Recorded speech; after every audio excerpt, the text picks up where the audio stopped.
Welcome back, everyone, to the GGBL. Postseason action continues. It's been a minute since the last time we had a GGBL upload, but it's back. We're ready for action here.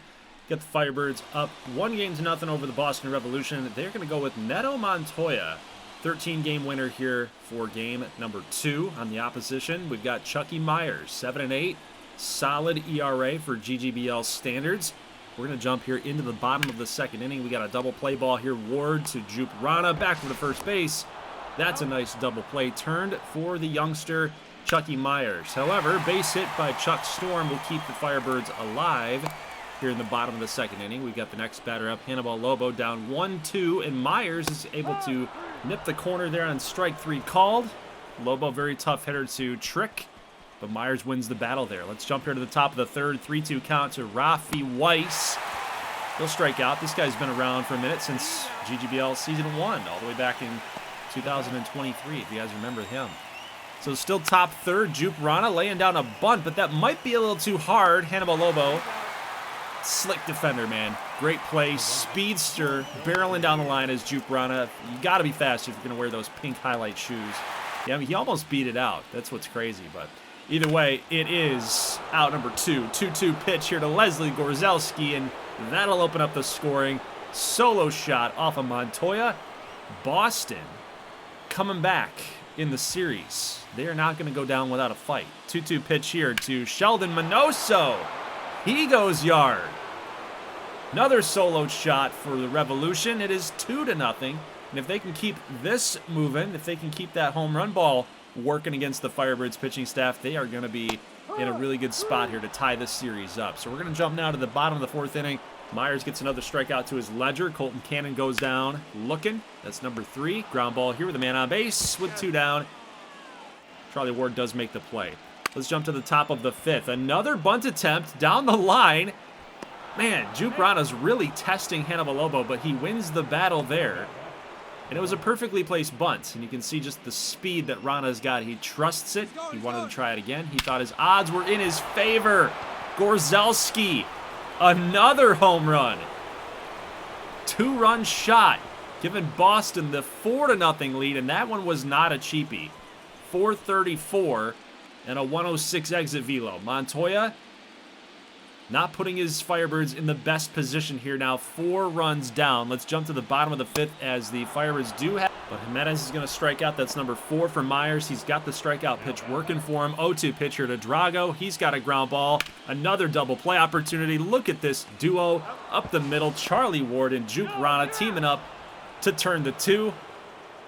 And Drago goes down, and so do the Firebirds. Let's jump now to the top of the 6th inning, and Sheldon Minoso. Solo shot. Minoso solo. 5-run lead for the Revolution, and they don't look like they're turning back in this game number 2. It's all but over for the Firebirds here in game 2. We'll see if they can come back a little bit. Looks like they got another little mini rally here. Colton Cannon going down swinging yet again. Myers, another strikeout. That's number 5. Next batter up is Kevin Stoitz, the MVP. Back-to-back-to-back MVP. You don't want to mess with this guy. That's a ground ball. Hot shot. Another double play opportunity. Look at this duo, man. That's 3 double plays from Charlie Ward and Jupe Rana. Awesome job by the pitching staff. Awesome job by the defense for the Revolution. However, we jump to the bottom of the 7th. Diego Jimenez goes all the way to the wall. That should be a RBI double. And it is. So Phoenix coming back just a touch, just a little bit. They're still down by a lot. It's 4 runs. It's hard to come back by. But you know what? In the GGBL, anything can happen. 0-2 pitch here to Michael Ruth in the bottom of the 8th. Malik Dunn comes into relief to start this inning, and Michael Ruth goes deep. 427. Again, this stadium is very short on the walls, so naturally there's going to be a lot of home runs. So a lot of times you do see those 350, 360 home runs, those cheapies. That's not a cheapie. We've seen a couple of not cheapies. No cheapie home runs in this game here. It's 427 for Michael Ruth. Pull a little bit closer here. So it's now up to Killian Graham. 44 saves and 49 attempts this season. He's got to shut this thing down. Lip Branson with the dive. Ward's got it in the hole. Can't make the throw in time. It was a tough one. Chuck Storm enough speed just to beat that out. So bottom ninth, 1 on, nobody out. Lobo draws a walk, and now Killian Graham is in some trouble. He's going to strike out Diego Jimenez to get the first out of the inning. That is a good place to be now, because another double play, and you're out of the game. 5-2. Here's a ground ball right past the first baseman, Minoso. Here comes the throw from Gorzelski. It is in time. They're not going to stretch it. They're not going to test the arm of the Revolution's outfield here. They've played some good defense. They don't want to test it yet again. Here's a base hit. Gorzelski got to come up slinging here. 1 run will score. It's now 5-3. Firebirds coming back. A double, an extra base hit's going to win it, guys. And now they get Michael Ruth coming up. He's already got a home run, a clutch home run. He's going to get hit. There's nowhere to put him. It's bases loaded. The run's going to score, and now Killian Graham is on the hook for a blown save and a loss. So they're going to call on Jose Perez. Very sparkling ERA, guys. 1.34 ERA all season long. And then we got a double play ball yet again, and they turn it just in time. It was so close. But that duo up the middle, Ward and Jupe Rana, they get it done yet again, and the Revolution stay alive, tying this series 1 game apiece. 10 hits for the Firebirds today, 8 for the Revolution, but they made their 8 count. Gorzelski had 2 hits, 2 home runs. Minoso had a home run. Jupe Rana had a hit. KAJ actually played in this game. He went 1 for 4 with a strikeout. It's very KAJ-esque type production, isn't it? But congratulations to the Revolution for tying the series, but they got their work cut out for them because they're going to get Rico Ramos Jr. in the game-deciding series. Kind of why the Firebirds wanted to go the route of Montoya for Game 2, but it cost them here. Maybe hindsight's 20/20. Maybe it did cost them the entire series. We'll see. We'll find out. Let's get to this matchup. We got Iowa and Washington. Richard Strongman had a good, solid ERA, I would say, for GGBL standards. 4.11. Meanwhile, Nolan Mitchell did not have a good season this year. 7-13, 5+ ERA. And it looks like he's going to continue to have his struggles here. They need a good outing from Nolan Mitchell because these guys are down 1-0. Iowa able to pull off the upset in game number 1 over Chris Peterson and the crew. Base hit here by Angel Hernandez. That should score a run, potentially. We'll see how well the throw comes in, and it's not in time, and it's a little offline. Hernandez comes through and continues being hot. His hot hitting self. He was actually in the MVP award race this season during the regular season. Didn't win it in the AL. Of course, we know that's Kevin Stoitz all day. But Strawman does strike out on the knuckleball. Sebastian Salvatore just froze him completely. Couldn't even pull the bat off the shoulder. Just stood there and looked at it like a house on the side of the road, as Tigers' famous announcer, Ernie Harwell, used to say. Home run here for Joey Brannon. Reapers going up 2-0. This is huge. You stake out to this big lead, you might as well tell Washington to go pack up their bags. Still bottom of the second, 2 down, and Amari Ruiz, he goes yard. It's 3-0 Reapers. They might need to be warming up somebody else. Nolan Mitchell did not have a good season. It was kind of a risk that they even needed to play him today. In this crucial matchup, Terry Haas, what a play out there in center field, taking away a extra base hit from Robert Scott, but it was way too deep. Look at the speed, rounding third base. Like, this guy tagged up from second, guys. Tagged up from second base to score that run on a sac fly. You don't see that very often. Not very often at all. Base hit here by Baker T. Brooks with 2 outs in the top of the third. So Washington still kind of hanging in there in this inning. Let's see if DJ Taylor can give him something to cheer about. There you go. 2-run home run for Taylor. Washington will tie the game up. That was a knuckleball that just, I guess, didn't have enough break to it. DJ was all over it. He's like, I know exactly where that's heading. Give it to me. Boom. Yep, right down the middle. Little outside cut off the plate, but for the most part, it's right down the middle in his wheelhouse. Here's a deep drive by Javon Brown in the very next inning, top of the 4th. That's a solo shot. So Washington will now take the lead. These guys aren't dead yet. Javon Brown, deep shot to center field, 426 on the tape measure shot. Still bottom 4th. Nolan Mitchell kind of settling this thing down. However, Giuseppe Ferrari goes the other way, as he so often does base hit here. That is a leadoff double in the bottom of the fourth. So Iowa responds with an extra base hit themselves. Let's see if they can drive them in. Jacob Wall, ground ball here to first base. Tyson Cobb will make the play. First out of the inning, but that does move the runner over. So sac fly still possible here, but they don't even need it. Joey Brandon gets another base hit and another RBI. This guy's been the unsung hero of this game. Seems like tie ball game. 4-4 in the fourth. Fours are wild. Let's jump to the top of the sixth. DJ Taylor comes up. Again, an extra base hit. Maybe, potentially. Ferrari off the wall. Tried to make a great play, but he's got enough speed here to cut this thing down to where DJ's not going to round second. Head for a triple. I think if anybody was slower out there, that would have been a surefire triple. So luckily for Iowa, they at least save a base at that point.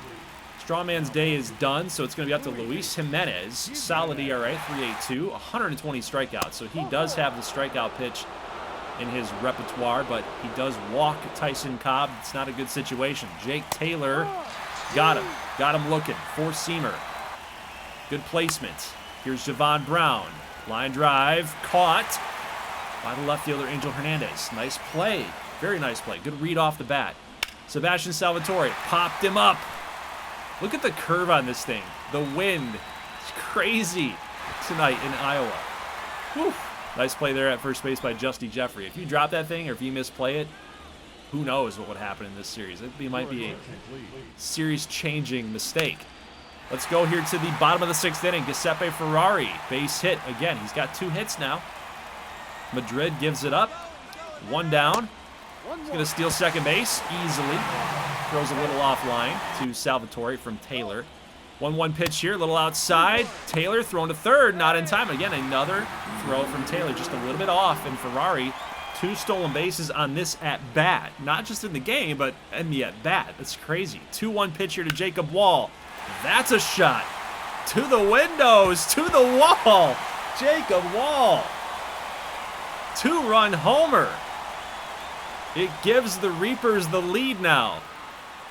I think the stolen bases by Ferrari definitely rattled Madrid. And it left him a cookie for Jacob Wall. Unbelievable. The Reapers will take the lead, guys, up 6-4. Alonzo Jacobs comes on now. He's going to be tasked to shutting this thing down here. Getting the series victory. Can they do it? Salvatore stepping up to the dish. Top of the ninth. That's a deep drive to left. Looking up is Hernandez. That is gone. A first pitch hacking Sebastian Salvatore. Solo home run. Swamp Monsters are 1 run down. Still a lot of work to be done here for Washington.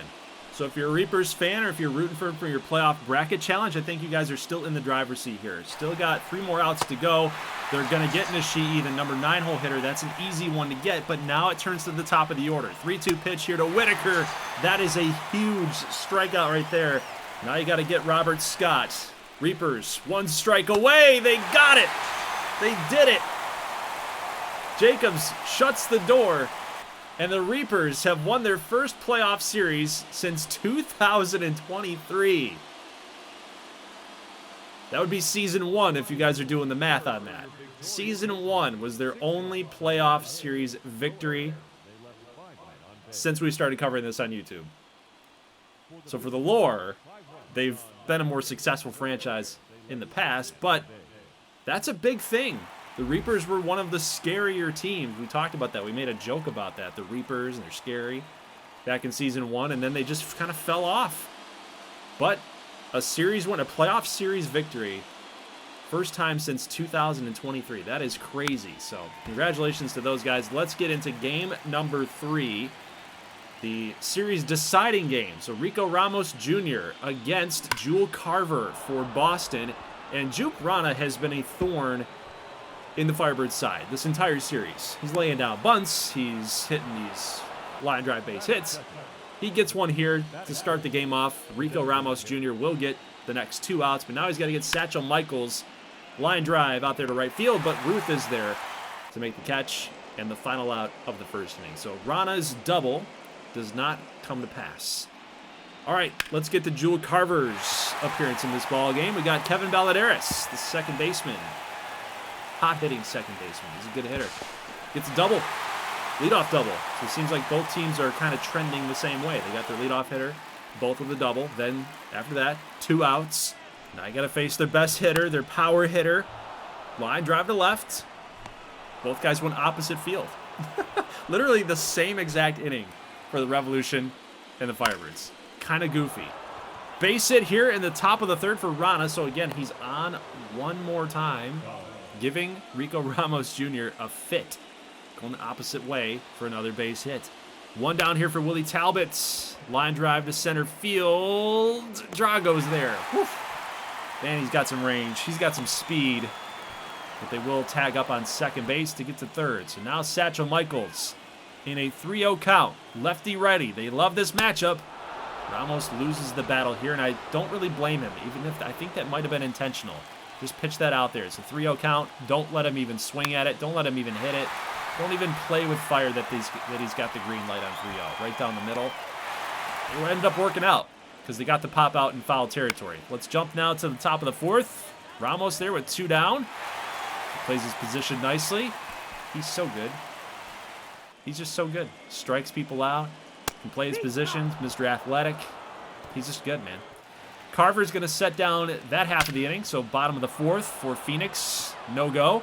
Let's jump to the top of the fifth. Rana, yet again, goes the other way. He keeps shooting that right through the left center field gap. I love it. Love that approach.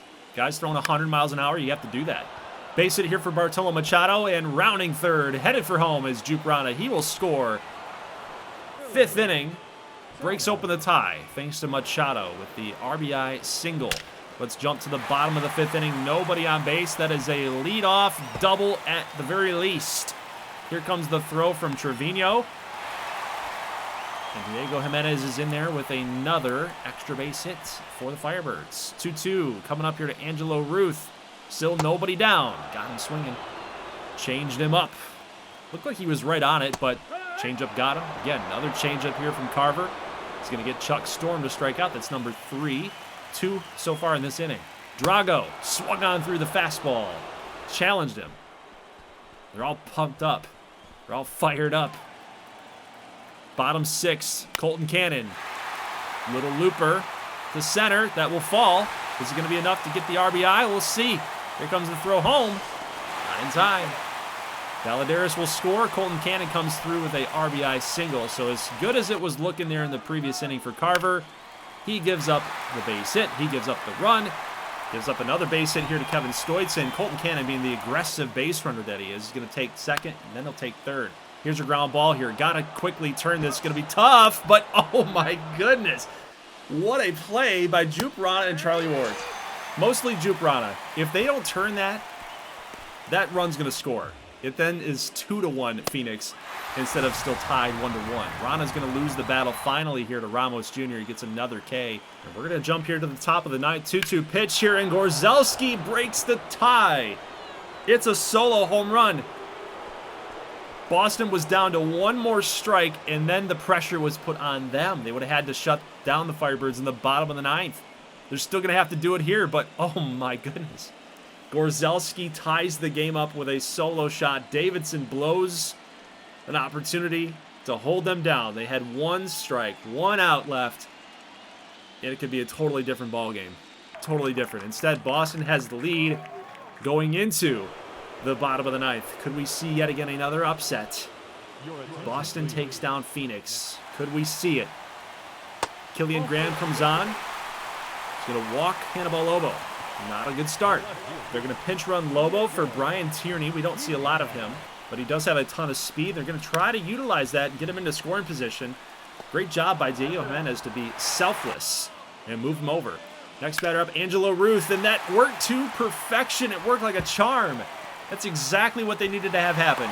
Move the guy over, second base, go opposite field approach. Ruth does a job. Game is now tied. Ground ball here from Chuck Storm. Here's Lip Branson over to second base. What a play, what a turn. The defense steps up yet again for the Revolution. They shut it down. We're going to extra innings. KJ's actually going to pinch hit here against Douglas Welburn, the right-hander. They love this matchup. Lefty-righty. KJ looks like he's going to fly out here. It's going to keep carrying, it looks like. Jimenez is actually scaling up the wall, and it's gone. How? 88 on the exit velo. What? 314 on the distance? How is that a home run? And you know, as crazy as that is, it's a home run. Your eyes are not deceiving you. It's a 3-2 Boston lead off of that solo shot from KJ. He has had a very, very bad season by KJ standards. So that's going to be huge for his confidence if they can pull this off, if they can win this series, which it looks like, I mean, they're only 3 outs away from doing that, just that. So we're still in the top of the 10th, and Charlie Ward goes deep. It's now a 2-run lead for Boston. Ward at least went over 315 on the distance. 397 on a 99.5 exit velo. So we'll now jump to the bottom of the 10th inning. Line drive here to Lip Branson. Out number 1. Boston up by 2. They need 2 outs. And they're going to the ALDS. Here's a ground ball to Juke. Can't make the play. Valadares is on with a single. So who's up next? Michael Ruth. We know what he does in the clutch. And he's going to do it again. Line drive, right field. It's far, it's long, it is way out of here. Home run. 2-run homer for Michael Ruth. This game isn't over yet. As long as Boston can shut this down, we will be going to an 11th inning. Thanks to Michael Ruth. He's just so clutch, man. Every single time that we watch Michael Ruth in those spots, he comes through. So they're going to call on Jose Perez to shut this thing down. Colton Cannon strikes out on a 97-mile-an-hour four-seamer. But now you face Kevin Stoitz. Not a guy, again, that you want to mislocate here. 2-2 pitch. That's a line drive. Left center field gap. It's not going to end the game, but it could with the next batter, as that is a 2-out double for Kevin Stoitz. He comes through in the clutch, and now it's going to be up to the pinch runner, Brian Tierney. Can he come through with 2 strikes? We could be going to an 11th if he doesn't. It's a line drive to right field. The no-doubter. This game is over. Brian Tierney, the pinch runner. A 2-run homer to win the game, to walk it off for the Firebirds. You just can't kill him. You can't kill him. They rise from the ashes just like a Firebird would, man. These guys are unreal. These guys are unreal. It was a perfect location for Perez. Outside corner. It was on the black. And Tierney just says, I could read you all the way. I'm just going to serve this thing out there to right field and see what happens. Unbelievable game. Ups and downs. Unbelievable series, honestly. Probably the best series of the entire wild card. Honestly. I mean, we still got the other half of the league to go. We got the NL side coming up tomorrow night. So I'll see you guys in that one. But what a series, man. What a series. Iowa didn't really give Washington much breathing room in that series as they swept them. But that Phoenix and Boston series, that one had so many ups and so many downs. Of course, game number 2 that we just saw here today, the bases loaded situation. Michael Ruth got hit by a pitch. They couldn't find a way to cash in the other runs. Boston wins. They stay alive. They force a tie. And then, of course, that game. KJ hits a solo home run that shouldn't have gone out, but did. Gives him the lead. Charlie Ward hits a solo home run in the same inning. 2-run lead. And somehow, some way, Michael Ruth says, I'm just Mr. Clutch in the postseason. I'm Mr. October. I'm the real Babe. I'm the real Babe Ruth. He's Babe Ruth reincarnated. That's what I'm going with. I don't know about you guys. That's how I'm going with. So the next time I see you guys, we will cover the NL side of the wild card. We still got Richmond and San Francisco. We've got New Orleans and Atlanta. And I kind of wanted to break it up this way because this was a 25-minute video. You know, and we would be talking about maybe a 50-minute, maybe hour-long vid.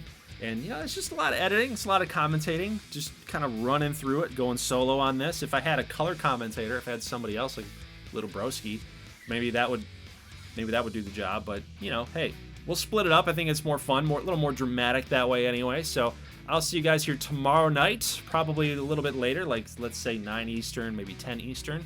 And I'll have those games ready for you guys for the NL wild card. And then that way we'll be able to see who is in the divisional series. As you can see in the AL side, we've got Iowa, Vegas, and Phoenix and Michigan. So hopefully you guys' brackets are still intact. Yes, I know it's March Madness season, but it's kind of good timing because we're talking about our own playoff bracket challenge. So guys, leave a like if you like this thing. I'll see you tomorrow night for the NL side of our wild card series. Catch you next one. Thanks for watching, and peace.